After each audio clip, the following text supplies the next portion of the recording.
चंद्रशेखर, आपको मुख्तार अंसारी की मौत की खबर मिली होगी, आपकी टिप्पणी क्या है? मैंने अपनी टिप्पणी जी एक्स पे पोस्ट कर दी है। जी पहले तो मैं उनके परिवार के प्रति अपनी संवेदनाएं व्यक्त करता हूं और उनके चाहने वालों को कुदरती दुख सहने की शक्ति दे, इसकी भी प्रार्थना करता हूं। और मैंने सीबीआई जांच की मांग की है उच्च न्यायालय से, इलाहाबाद हाई कोर्ट से, कि वो इस घटना की सीबीआई जांच कराएं, क्योंकि उनका परिवार वो खुद अपनी हत्या की आशंका जाहिर कर चुके थे।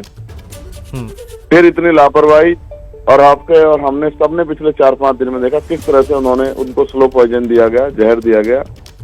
तो अगर इस घटना की सीबीआई जांच होगी तो दूध का दूध पानी का पानी हो जाएगा कि क्या ये सामान्य है या इसके पीछे कोई बड़ा षड्यंत्र, साजिश या कोई बड़े सफेद पोस्ट में शामिल है। ये सब आपके सामने खुल के आ जाए। आप सीबीआई जांच की मांग कर रहे हैं, लेकिन कांग्रेस पार्टी कह रही है कि हाईकोर्ट के पूर्व न्यायाधीश से जांच कराई जाए। सहमत हूँ, मैं तो कह रहा हूँ ना, मैंने भी उच्च न्यायालय से मांग की है। मैं तो सर्वोच्च न्यायालय से मांग करता हूँ।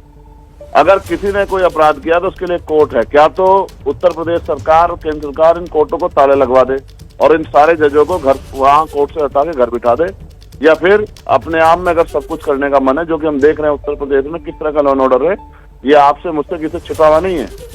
मैं भी उनमें से एक हूँ। शायद मैं भी इस दुनिया में नहीं होता। 6 महीने पहले मेरे ऊपर भी 4-4 गोली चलाई गई। मैं जिंदा हूँ क्योंकि मेरी मौत नहीं आई है, इसलिए मैं जिंदा हूँ। लेकिन जो गोलियां चल रही हैं वो सबके सामने है।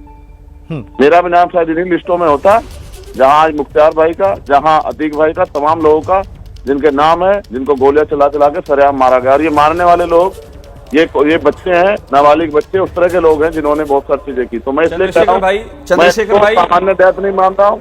चंद्रशेखर भाई, मैं अभिषेक उपाध्याय बोल रहा हूँ।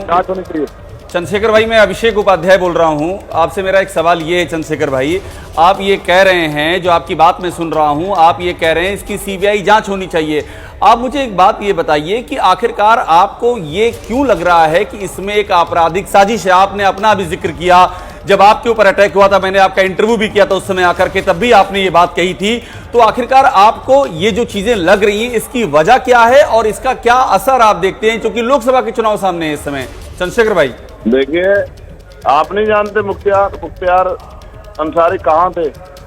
पंजाब से उनको लाया गया। आप नहीं समझते इस बात को? क्या हम बच्चे हैं? क्या हम सब लोग नहीं जानते क्या हो रहा है? आजम भाई की इन हालातों में सब नहीं देख रहे हैं क्या? उनको किस तरह से परेशान किया जा रहा है। जिस मुकदमे में उनकी सदस्यता गई थी, जिस ऑर्डर पे, बाद में उस आदमी ने स्वीकार किया कि डीएम ने मुझसे दबाव डाल के मुकदमा लिखवाया गया था, तो क्या सदस्यता वापिस कर दी? आप और मैं, अभिषेक भाई, सब देख रहे हैं किस तरह से सत्ता का दुरुपयोग किया जा रहा है। और सिर्फ इसलिए कि एक समाज में संदेश दे सको कि डर जाओ।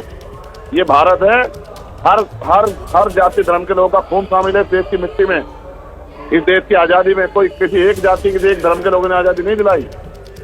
सबका खून शामिल है। जितना हिंदुओं का, उतना मुसलमानों का भी, उतना दलितों का भी है, उतना जो है आदिवासियों का, सबका खून शामिल है। चंद्रशेखर भाई, मेरा आपसे सवाल ये है, चंद्रशेखर भाई, मेरा आपसे सवाल ये है, आशंका जाहिर की थी। हाँ, ये आप जो कह रहे हैं कि हत्या की आशंका उन्होंने जाहिर की थी और वो बाकायदा उनकी शिकायत भी है, वो शिकायत भी हमारे पास है। उनका परिवार भी कह रहा है कि उनको ये जहर देने की कवायद की गई है, उनका परिवार भी कह रहा है। मैं आपसे ये समझना चाह रहा हूं, क्योंकि आप भी एक पॉलिटिकल व्यक्ति हैं, आप नगीना से चुनाव लड़ रहे हैं, ये लोकसभा चुनाव के इस मौके पर मुख्तार अंसारी की मौत, आखिरकार मैं आपसे समझना ये चाह रहा हूं कि क्यों चाहेगा कि इस समय कुछ ऐसी घटना हो जिसका कि एक बड़ा पॉलिटिकल इंप्लीकेशन भी हो सकता है? तो ये कोई क्यों चाहेगा ये? अच्छा, आप ये बताओ कि अगर कोई किसी ने किसी बात पे शंका जाहिर की है तो उसकी जांच होनी चाहिए, नहीं होनी चाहिए? मुझे बस ये बता दो। बिल्कुल जांच होनी चाहिए। आपकी बात से मैं मुतमईन हूं कि जांच होनी चाहिए, लेकिन जांच होने के पहले को जेल में जहर किसने दिया?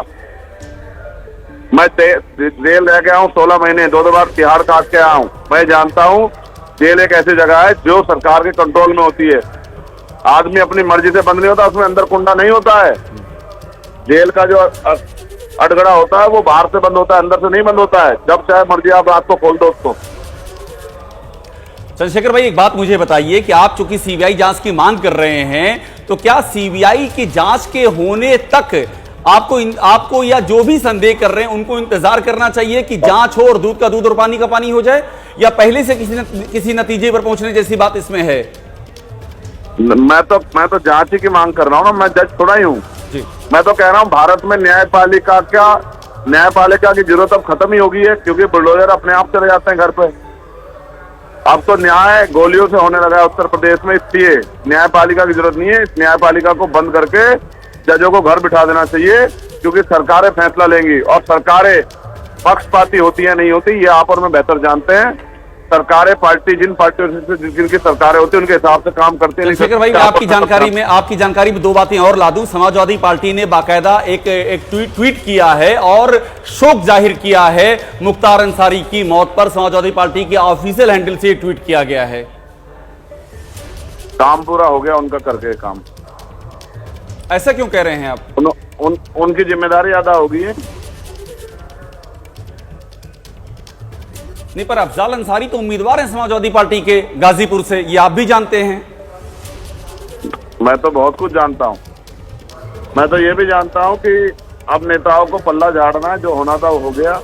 लेकिन मैं मानता हूं कि इंसानियत दुनिया का सबसे बड़ा मजहब है। अगर कोई क्राइम करेगा तो उसकी जांच होगी, और जो जांच में गलत पाया जाएगा, दोषी पाया जाएगा, उस पर कार्रवाई होगी। मैं इस बात का, क्योंकि संविधान इसकी इजाजत देता है, इसलिए मैं संविधान के अनुसार ये मांग करता हूं कि इसकी सुप्रीम कोर्ट के जजों के निर्देशन में इसकी सीबीआई जांच होनी चाहिए जी। दूध का दूध पानी का पानी होना चाहिए। हमें हाथरस की घटना याद है, आप देखिए हमारे एडीजी लॉ एंड ऑर्डर ने बयान दे दिया था कि रेप नहीं हुआ, कोई घटना नहीं हुई, सब ऐसा है, सब वैसा है। और फिर बाद में एक व्यक्ति को हाथरस के मामले में सजा भी हुई। ये इस बात की पुष्टि है। चंद्रशेखर भाई, एक आखिरी सवाल आपसे मेरा ये है। चंद्रशेखर भाई, एक आखिरी सवाल आपसे ये है कि क्या आप भी जाएंगे गाजीपुर में जो आखिरी रस्म है, क्या उसमें भी आप जाएंगे? ये आपसे मेरा आखिरी सवाल। मैं बस अभी फील्ड से पहुंच रहा हूं और मैं अपने साथियों से बात करूंगा। अगर व्यवस्था हो गई तो मैं जाऊंगा, क्योंकि मेरा चुनाव फर्स्ट फेज में है। चंद्रशेखर भाई, एक आखिरी सवाल आपसे मेरा ये है। चंद्रशेखर भाई, एक आखिरी सवाल आपसे ये है कि क्या आप भी जाएंगे गाजीपुर में जो आखिरी रस्म है, क्या उसमें भी आप जाएंगे? ये आपसे मेरा आखिरी सवाल। मैं बस अभी फील्ड से पहुंच रहा हूं और मैं अपने साथियों से बात करूंगा। अगर व्यवस्था हो गई तो मैं जाऊंगा, क्योंकि मेरा चुनाव फर्स्ट फेज में है। तो मेरे लिए थोड़ी सी कठिनाई है, लेकिन मैं कोशिश करूंगा, और मैं कोशिश करूंगा उनके परिवार से बात करने की। ऐसे समय में जो भी मुझसे बन पड़ेगा मैं करूंगा।